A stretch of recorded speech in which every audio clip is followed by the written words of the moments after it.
All rise. Judge for the B court is now in session. Judge, this is case number JVB 1009, Moore versus Davis. Thank you. Okay, thank you. You all may be seated. Okay, Miss Moore, Yes, ma'am. you brought this case before the court. What's going on?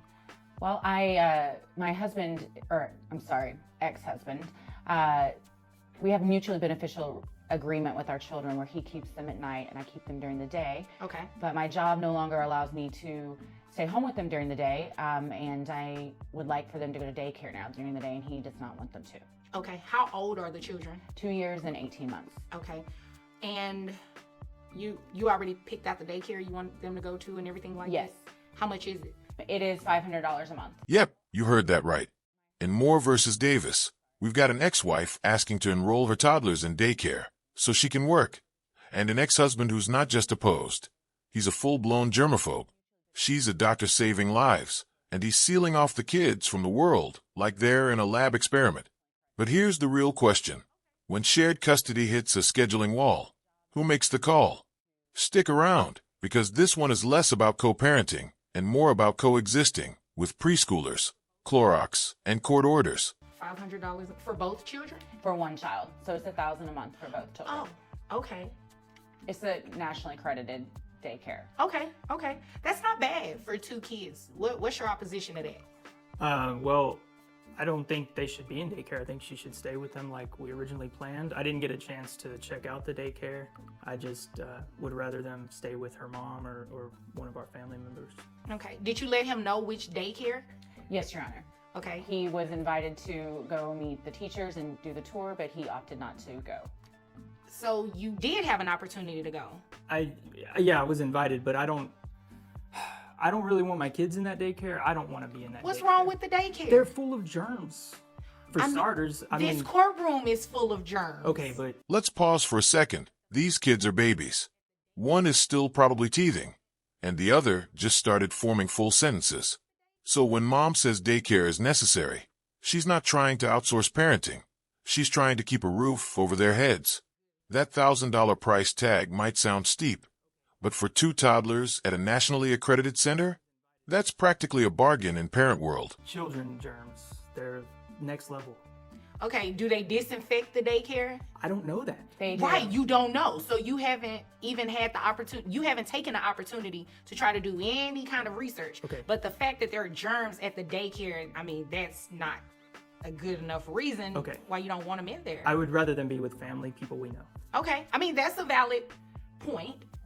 Your Honor, may I say something? Yes. I'm a doctor. I'm around germs all day. This Okay. is one reason that we did not work out. It's a big problem. My ex-husband is a germaphobe, and he feels like if the children aren't kept in a bubble basically all day, that something... And here it is, the first real flag.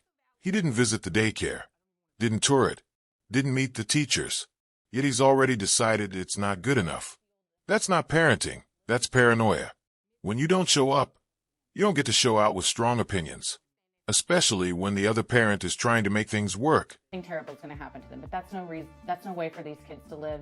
And I have to go save lives every day, while he just sits in his living room, hermetically sealed off living room, and is Dramatic. Well, it's not that dramatic. What's dramatic is he wouldn't even show up for this tour at the daycare, so he could see that it is a clean daycare. It's nationally accredited. Also, our children would have loved to have seen you. Okay, look, with all due respect, I'm only in, I don't even want to be in this courtroom, Your Honor. It's Oh, I can understand that. Sometimes I don't want to be here. I don't want to be here. So, I mean, yeah, but I'm here. I'm here for the kids, and I would prefer if they weren't in a daycare. If they were. Now we're getting to the root of it. She's a doctor, surrounded by germs every day. He's a germaphobe. This isn't just about daycare. It's about a fundamental clash of worldviews. And that comment about his hermetically sealed living room. Phew. Shots fired. That wasn't just a clapback. It was a clinic on shade. We're at one of our family members, where we can give them special instructions on cleaning and what the children need to stay healthy. well, I definitely understand.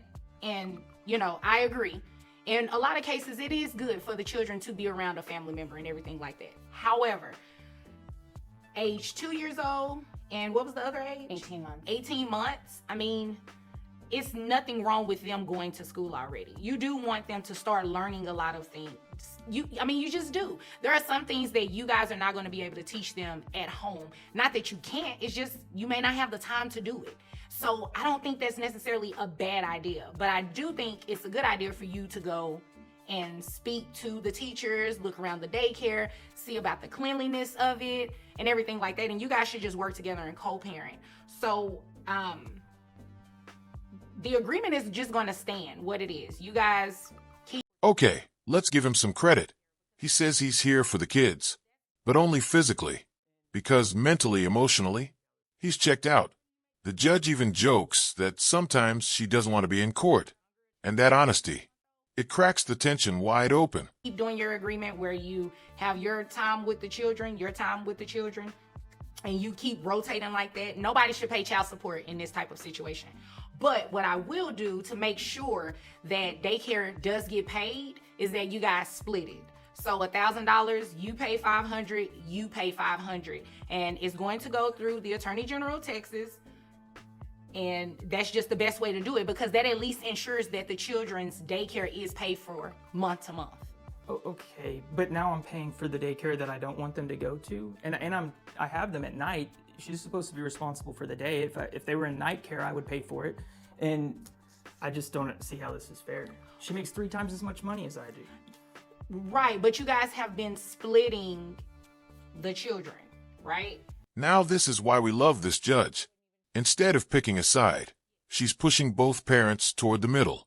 She's saying, co-parent like grown-ups, go to the school, talk to the teachers, because sometimes being a good parent means swallowing your fear and your pride. You've been splitting the children, and it's not a bad idea. And honestly, that's a very reasonable cost for 2 children at a daycare, because a lot of times, especially the younger a child is, the 18-month-old, it could be more expensive than that. And I think that's fair. Or, I could base, let me see, how much money you make a year? Let's see. Your document says $62,000? Yes, ma'am. Would you like for me to base child support that you pay her off of $62,000 a year? Because I can assure you it will be more than $500. Then no. Okay, well, in that case, is there anything further between either No, of you? Your Honor. Thank you. That'll be all? That'll be all from you? Okay, where you all are dismissed. He's got a point. She earns 3 times more than he does. But here's the kicker. He has the kids at night. She has them during the day. This isn't about who's richer. It's about making sure the kids are taken care of. And when the judge hits him with that, "You sure you want me to calculate support on your income?" Mic drop. He backs down real quick. So let's wrap this up. Nobody's paying child support. They're splitting daycare costs. And the judge? She didn't care about the germs or the gripes. She cared about the kids. Fair, firm, and focused. And that final line? These kids aren't raised on air alone. Pure gold. If you've ever been caught between a co-parent and a compromise, hit like, drop your story in the comments, and don't forget to subscribe.